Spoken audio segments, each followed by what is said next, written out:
Movie की शुरुआत होती है सोकोविया देश से, जहाँ सारे एवेंजर सेप्टर यानी लोकी की छड़ी को ढूंढ रहे होते हैं जो हाइड्रा के एक एजेंट स्ट्राइकर के पास थी। एवेंजर और स्ट्राइकर के आदमियों में यहाँ जबरदस्त फाइट चल रही होती है। एवेंजर यहाँ सभी को मार रहे होते हैं और स्ट्राइकर के बेस तक पहुँचने की कोशिश कर रहे होते हैं। फिर हमें स्ट्राइकर को दिखाया जाता है जो अपने बेस में कुछ एक्सपेरिमेंट कर रहा होता है। वहाँ हम जुड़वा यानी पेट्रो और वांडा को भी देख सकते हैं। ये दोनों भाई बहन होते हैं। स्ट्राइकर ने आज तक जिन लोगों पर भी एक्सपेरिमेंट किया था उनमें सिर्फ यही दो लोग बचे थे। साथ ही छड़ी की मदद से इनमें कुछ शक्तियाँ भी आ गई थीं, जैसे पेट्रो को स्पीड पावर मिल गई थी और वांडा को माइंड कंट्रोल और टेलीकाइनेसिस पावर। स्ट्राइकर इन दोनों के अलावा भी एक रोबोट तैयार कर रहा था।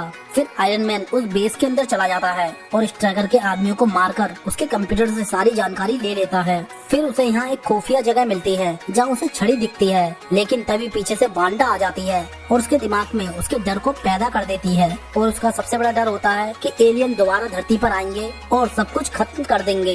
वांडा की पावर का असर उस पर कुछ ही देर होता है, फिर वो यहाँ से छड़ी उठा लेता है। वांडा और पेट्रो ये सब देख रहे होते हैं। वांडा टोनी को देख मुस्कुरा रही होती है क्योंकि उसे लगता था छड़ी की ताकत टोनी को बर्बाद कर देगी, इसलिए उसने टोनी को वो छड़ी ले जाने दी। फिर इस बेस के अंदर स्टीव भी आ जाता है जो स्ट्राइकर को पकड़ लेता है और उसे पुलिस के हवाले कर देता है। इसके बाद सारे एवेंजर टावर में चले जाते हैं जहाँ हम डॉक्टर हेलन चो से मिलते हैं जो क्लैंट बार्टन यानी होकाई के इलाज के लिए आई थी। दरअसल फाइट के दौरान होकाई को गोली लग जाती है और डॉक्टर हेलन पर एक मशीन थी जो शरीर में मांसपेशियां बना सकती थी, इसलिए वो होकाई को उससे तुरंत ठीक कर देती है। इसके बाद थोर उस छड़ी को एसगार्ड ले जाने को कहता है, लेकिन टोनी उससे 3 दिन के लिए छड़ी उधार मांगता है ताकि वो और बैनर उसकी जाँच कर सके। फिर टोनी और बैनर उसकी जाँच करते हैं, तब उन्हें पता चलता है कि छड़ी का अपना ही एक दिमाग है और ये कंप्यूटर प्रोग्राम जैसा है। दरअसल टोनी इससे पहले अल्ट्रॉन प्रोग्राम बनाना चाह रहा था जो कि आने वाले एलियन या दुश्मनों से मुकाबला कर सके,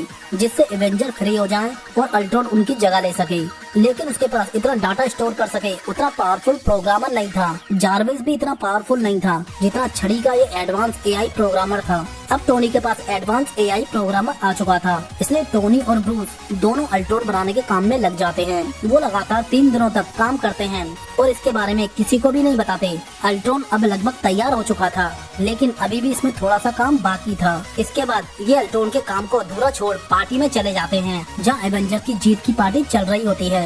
उधर लैब में अल्ट्रॉन अपने आप ही कंप्लीट हो चुका था और अब उसने इंटरनेट से इंसानों और दुनिया के बारे में सब कुछ जान लिया था और वो इस नतीजे पर पहुँचता है कि अगर कोई इस दुनिया का सबसे बड़ा दुश्मन है तो वो इंसान है, क्योंकि अल्ट्रॉन को दुनिया की रक्षा के लिए बनाया गया था। इसलिए वो सबसे पहले एवेंजर को खत्म करना चाहता था, एवेंजर में भी टोनी को, क्योंकि उसे लगता था कि दुनिया के लिए सबसे बड़ा खतरा टोनी है। जारविस उसका इरादा समझ जाता है और वो टोनी को फोन लगाने की कोशिश करता है, लेकिन अल्ट्रॉन उसे ऐसा नहीं करने देता और उसे मार देता है। इसके बाद अल्ट्रॉन टोनी स्टार्क की रोबोट आर्मी आयरन विजन के अंदर खुद को अपलोड करने लगता है। उधर पार्टी में थोर के हथौड़े को उठाने की शर्त लगी होती है कि जो कोई भी इसे उठाएगा वही एसगार्ड पर राज करेगा। एक एक करके सब कोशिश करते हैं, लेकिन कोई भी उसे उठा नहीं पाता। सिर्फ कैप्टन अमेरिका यानी स्टीव ही इस हथौड़े को हिला पाता है। तभी इस जगह पर अल्ट्रॉन आ जाता है, जिसे देखकर वहाँ सब चौंक जाते हैं। इसके बाद वो उन पर हमला कर देता है और उसके बाकी रोबोट्स भी। फिर एक एक करके एवेंजर सभी रोबोट्स को मार गिराते हैं, लेकिन उनमें एक रोबोट्स लोकी की सारी छड़ी ले जाने में कामयाब हो जाता है। यहाँ से निकलकर अल्ट्रॉन सीधे सोकोविया चला जाता है और अपने लिए एक नया रोबोट्स बना लेता है और अपनी रोबोट्स आर्मी भी। वो दुनिया को खत्म करना चाहता था, लेकिन एवेंजर के रहते हुए ऐसा मुमकिन नहीं था, इसलिए वो पहले एवेंजर को बर्बाद करना चाहता था ताकि एवेंजर नहीं रहेंगे तो वो आसानी से इस दुनिया को खत्म कर सकता है। अल्ट्रॉन एवेंजर को खत्म करने के लिए पेट्रो और वांडा को भी अपनी टीम में शामिल कर लेता है और वो दोनों भी तैयार हो जाते हैं एवेंजर को मारने के लिए, क्योंकि बचपन में जब उनके माता पिता और वो खाना खा रहे थे तब उनके यहाँ एक बम गिरा था जिस पर स्टार्क इंडस्ट्रीज लिखा हुआ था। उस बम की वजह से 10 फीट गहरा गड्ढा हो गया था जिसमें उसके माता पिता गिर गए थे, जिससे उनकी मौत हो गई। फिर एक और बम गिरा,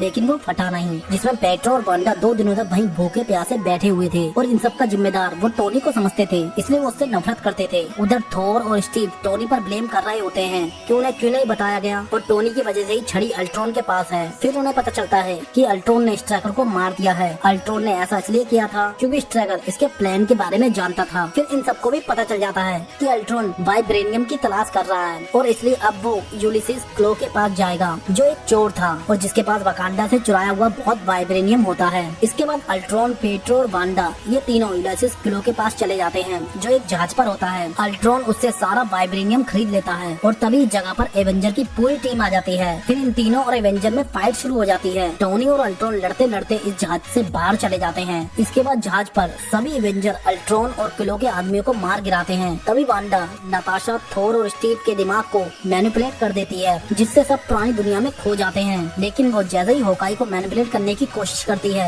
वो उसे अपने तीर से करंट लगा देता है। होकाई ने ये सब पहले ही झेल रखा था जब लोकी ने उसके दिमाग को मैनिपुलेट किया था, इसलिए वो इससे आसानी से बच गया। फिर इस जगह पर पेट्रो भी आ जाता है जो वांडा को बचाकर इस जहाज से बाहर ले जाता है। जब वांडा बाहर ब्रूस के दिमाग को बहुत ज्यादा मैनिपुलेट कर देती है जिससे वो एक पागल हल्क में तब्दील हो जाता है और सब जगह तोड़फोड़ करने लगता है। अल्ट्रॉन बाहर जाकर यहाँ से भाग रहा होता है जो इसका प्लान था ताकि उसके रोबोट्स यहाँ से सारे वाइब्रेनियम को ले जा सके। टोनी अल्ट्रॉन का पीछा कर उसे पकड़ लेता है और उसे खत्म कर देता है। लेकिन अल्ट्रॉन ने अपने जैसे सैकड़ों अल्ट्रॉन बना दिए थे और उन सबको इंटरनेट से जोड़ दिया था। जब तक अल्ट्रॉन को इंटरनेट से नहीं हटा दिया जाता तब तक उसे खत्म करना नामुमकिन था। उधर हल्क पूरे शहर को बर्बाद करने में लगा हुआ था, इसलिए टोनी वेरोनिका को बुलाता है। टोनी और ब्रूस ने मिलकर ही वेरोनिका को बनाया था ताकि वो वक्त आने पर हल्क को रोक सके। वेरोनिका उसे थोड़ी देर के लिए तो रोक लेती है लेकिन थोड़ी देर के बाद हल्क उससे भी बाहर निकल जाता है। इसके बाद टोनी हल्क बस्टर सूट पहन लेता है जिससे वो हल्क की बैंड बजा रहा होता है, लेकिन हल्क को इससे और गुस्सा आ जाता है जिससे वो हल्क बस्टर को तोड़ने और फाड़ने लगता है। फिर टोनी उसे एक खाली बिल्डिंग में ले जाता है और उसके ऊपर पूरी बिल्डिंग गिरा देता है। इसके बाद भी हल्क लड़ता है लेकिन अंत में हल्क बस्टर की ही जीत होती है और हल्क बस्टर उसे बेहोश करने में कामयाब हो जाता है। इसके बाद ये सब क्वीन जेट पर होते हैं और यहाँ सभी एवेंजर की हालत खराब होती है सिवाय होकाई के। फिर होकाई उन्हें अपने घर पर ले जाता है जहाँ उसकी बीवी और 2 बच्चे होते हैं, लेकिन ये बात किसी को भी नहीं पता होती क्योंकि निक फ्यूरी ने उसकी फैमिली का रिकॉर्ड कहीं पर भी नहीं रखा था। उन्होंने ऐसा इसलिए किया था ताकि उसकी फैमिली को कोई नुकसान न पहुंचा सके। उधर अल्ट्रॉन वाइब्रेनियम को लेकर डॉक्टर हेलन के पास चला जाता है और लोकी की छड़ी की मदद से उसे मैनिपुलेट कर देता है। अल्ट्रॉन उससे अपने लिए एक नया मजबूत वाइब्रेनियम की बॉडी बनवाना चाह रहा था जिसमें मांसपेशियां भी हों ताकि वो इंसानों से बेहतर लग सके। इधर हम थोर को देख सकते हैं जो होकाई के घर पर होता है। फिर वो यहाँ से निकलकर सीधा लंदन में डॉक्टर एरिक सेल्विक के पास चला जाता है। वो यहाँ उनसे कुछ पूछने आया था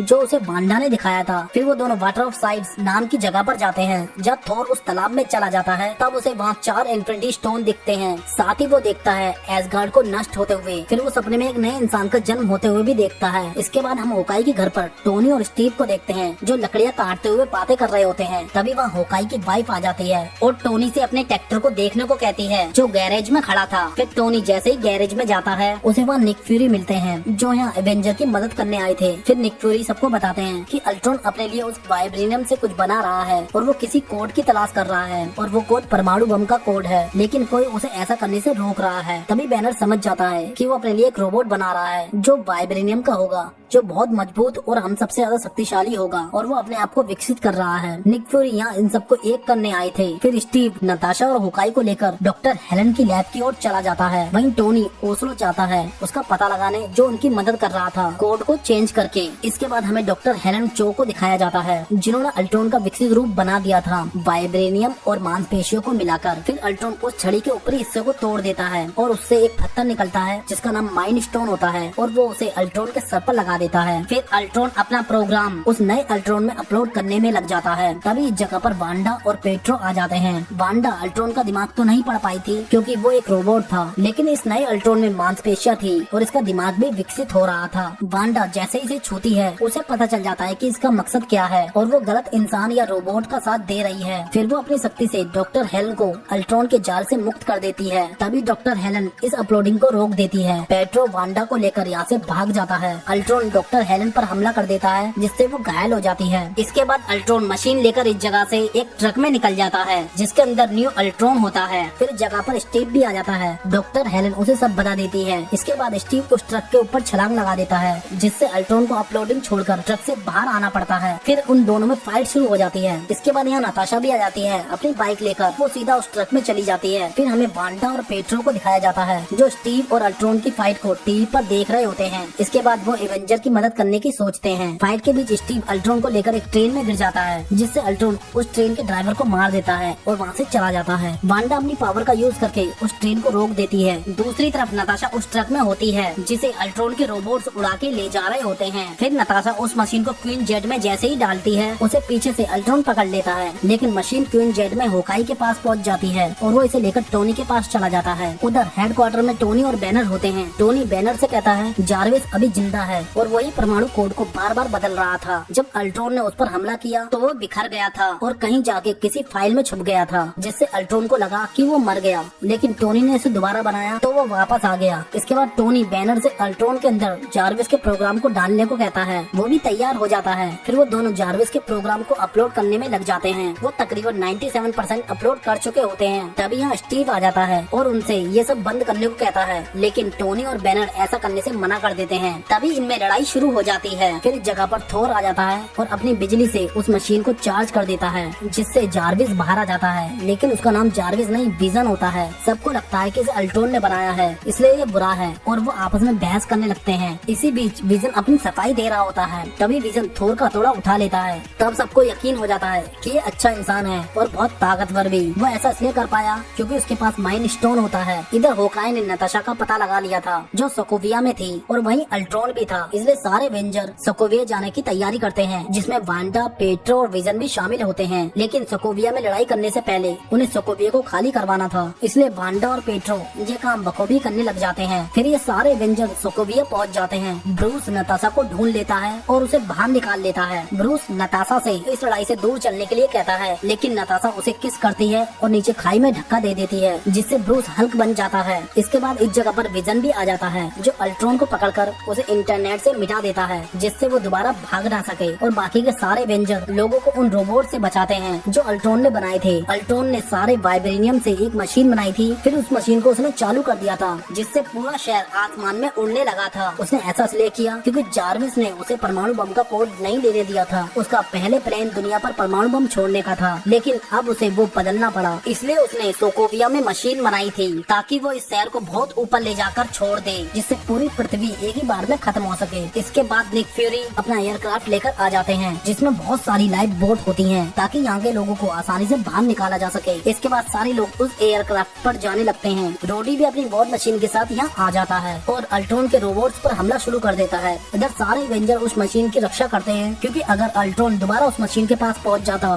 तो वो पूरे शहर को नीचे गिराने में कामयाब हो जाता। इसलिए अब एक तरफ एवेंजर की पूरी टीम होती है और दूसरी तरफ अल्ट्रॉन और अल्ट्रॉन की आर्मी। फिर सारे एवेंजर अल्ट्रॉन की आर्मी पर भारी पड़ते हैं। वांडा अपनी पावर का इस्तेमाल करके सभी रोबोट्स को चीर कर रख देती है। आने वाले टाइम में वांडा मार्वल्स की सबसे पावरफुल कैरेक्टर होगी। हल्क भी यहाँ सब रोबोट्स को फाड़ के रख देता है। विजन भी अपनी पावर से रोबोट्स की बैंड बजा रहा होता है। फिर विजन, थोर और आयरन मैन तीनों मिलकर अल्ट्रॉन पर अपनी पावर से हमला कर देते हैं। उसका सूट वाइब्रेनियम से बना होता है, इसलिए कुछ देर तक तो वो झेल लेता है। इसके बाद उसका सूट फटने लगता है। तभी हल्क आके उस पर वार कर देता है, जिससे वो शहर से नीचे गिर जाता है। ये देखकर इसके सारे रोबोट्स इस जगह से भागने लगते हैं और एवेंजर एक एक करके इन सबको खत्म कर देते हैं। वो एक को भी यहाँ से भागने नहीं देते, क्योंकि अगर एक भी रोबोट्स यहाँ से बच जाता तो दोबारा वो इंटरनेट से जुड़ जाता। फिर उसे मारना बहुत मुश्किल था। जब ये सब खत्म हो जाते हैं तो होकाई, नताशा और पेट्रो बोट पर चले जाते हैं। होकाई जैसे ही बोट पर जाता है, वहाँ एक औरत रो रही होती है क्योंकि उसका बच्चा उससे बिछड़ गया था। फिर होकाई उस बच्चे को लेने जाता है। वो उस बच्चे के पास जैसे ही जाता है, अल्ट्रॉन क्वीन जेट से उस पर हमला कर देता है, लेकिन बीच में पेट्रो उसे बचाने आ जाता है, जिसमें उसकी मौत हो जाती है। तभी हल्क उसकी क्वीन जेट पर चला जाता है और उसे क्वीन जेट से नीचे फेंक देता है। पेट्रो के मरने के बाद वांडा बहुत गुस्से में आ जाती है, जिससे उसकी पावर और भी ज्यादा बढ़ जाती है। वो सीधा अल्ट्रॉन के पास जाती है और उसके सीने से दिल जैसी मशीन निकाल देती है, जिससे अल्ट्रॉन खत्म हो जाता है। लेकिन अभी पूरा शहर उड़ रहा होता है। इसके बाद टोनी और थोर मिलकर वाइब्रेनियम की मशीन को तोड़ देते हैं, जिससे पूरा शहर फट जाता है और नीचे गिर जाता है। तभी इस फाइट में एक रोबोट बच जाता है और भागने की कोशिश कर रहा होता है, लेकिन रास्ते में विजन उसे रोक लेता है और उसे खत्म कर देता है, जिससे सारे अल्ट्रॉन खत्म हो जाते हैं और एवेंजर जीत जाते हैं। इसके बाद हमें होकाई को दिखाया जाता है, जो रिटायर होकर अपने घर चला जाता है। फिर सारे एवेंजर नए बने एवेंजर हेडक्वार्टर में चले जाते हैं। थोर यहाँ से एसगार्ड वापस चला जाता है उन इन्फिनिटी स्टोन का पता लगाने। वहीं टोनी भी अपने घर चला जाता है। इसके बाद हमें हल्क को दिखाया जाता है, जो एक क्वीन जेट में होता है, लेकिन वो उससे वापस नहीं आता। वो क्वीन जेट को लेकर एक नए प्लेनेट पर चला जाता है। फिर यहाँ स्टीव और नताशा बाकी सभी एवेंजर को बेहतर एवेंजर बनाने की ट्रेनिंग देते हैं, जिनमें वांडा, विजन, वॉर मशीन और फॉल्कन होते हैं। हैं। फिर हम इसके मिड क्रेडिट सीन में थैनोस को देख सकते हैं जो गोंगलेट पहन लेता है, क्योंकि थैनोस ने अभी तक जिसको भी इन्फिनिटी स्टोन लेने भेजा था वो नाकाम रहे थे, इसलिए अब थैनोस ने खुद ही इन्फिनिटी स्टोन लाने का फैसला किया था। मैं खुद ही कर लूंगा।